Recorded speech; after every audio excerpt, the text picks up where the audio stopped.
morning, afternoon, evening, night for you.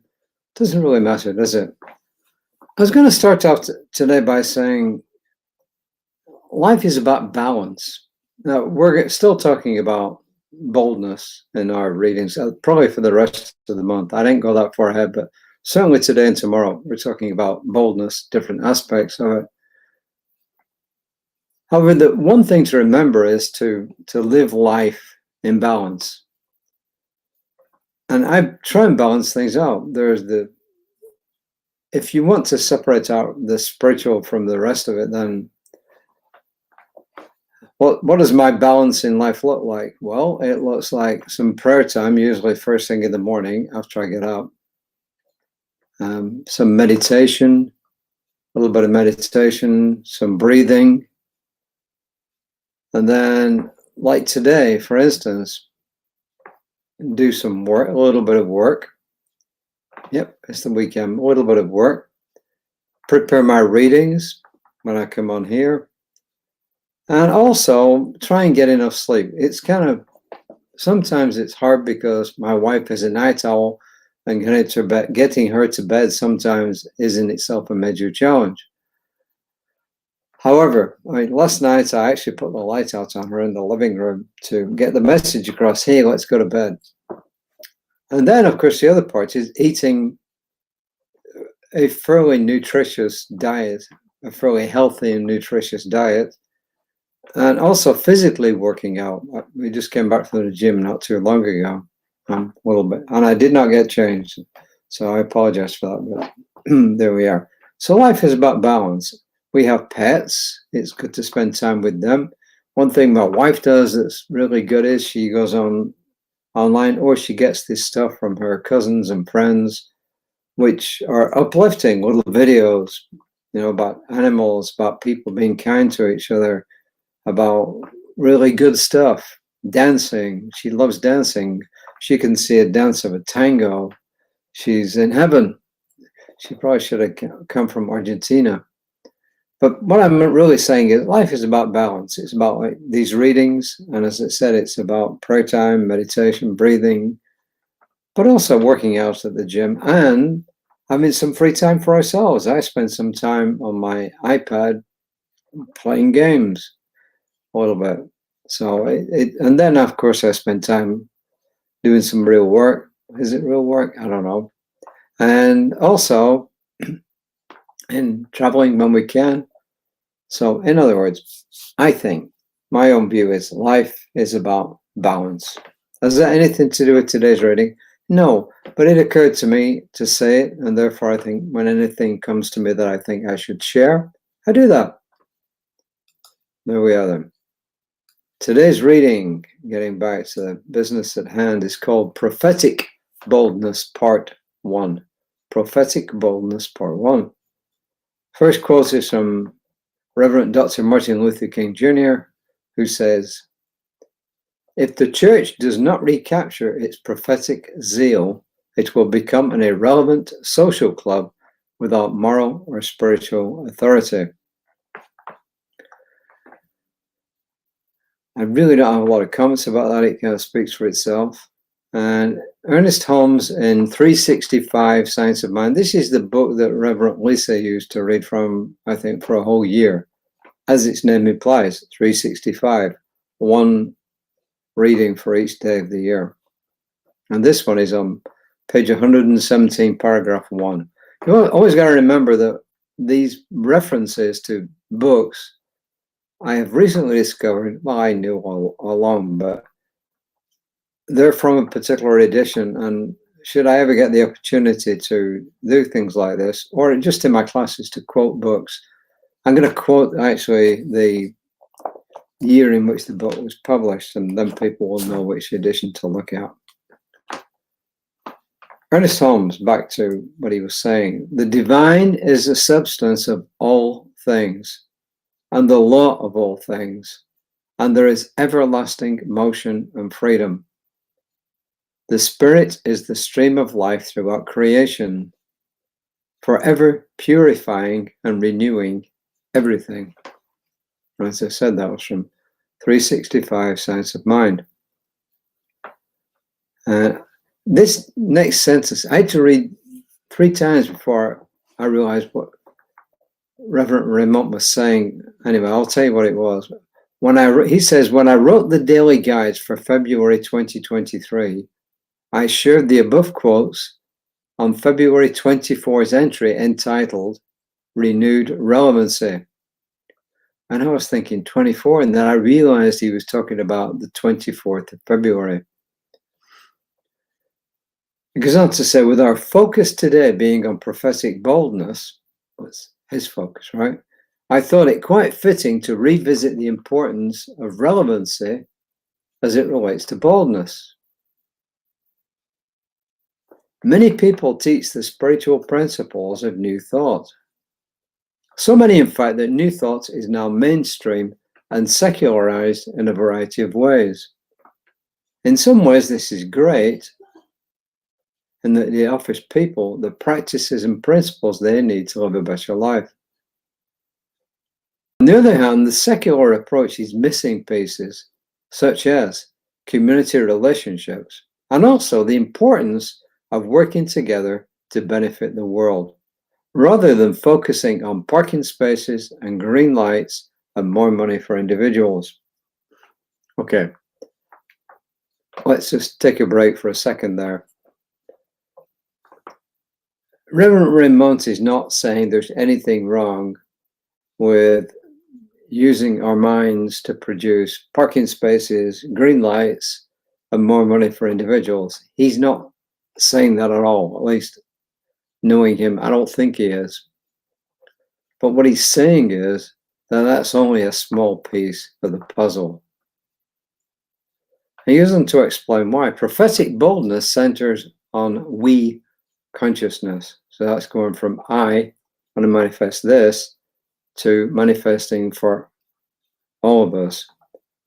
What worked for Holmes' audiences in many ways does not work for today's audiences.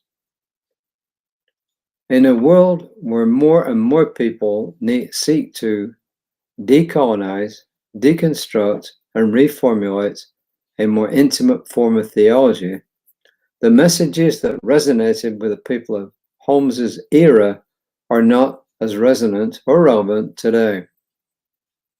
Prophetic boldness asks us to consider what a New Thought liberation theology calls us to be and to do.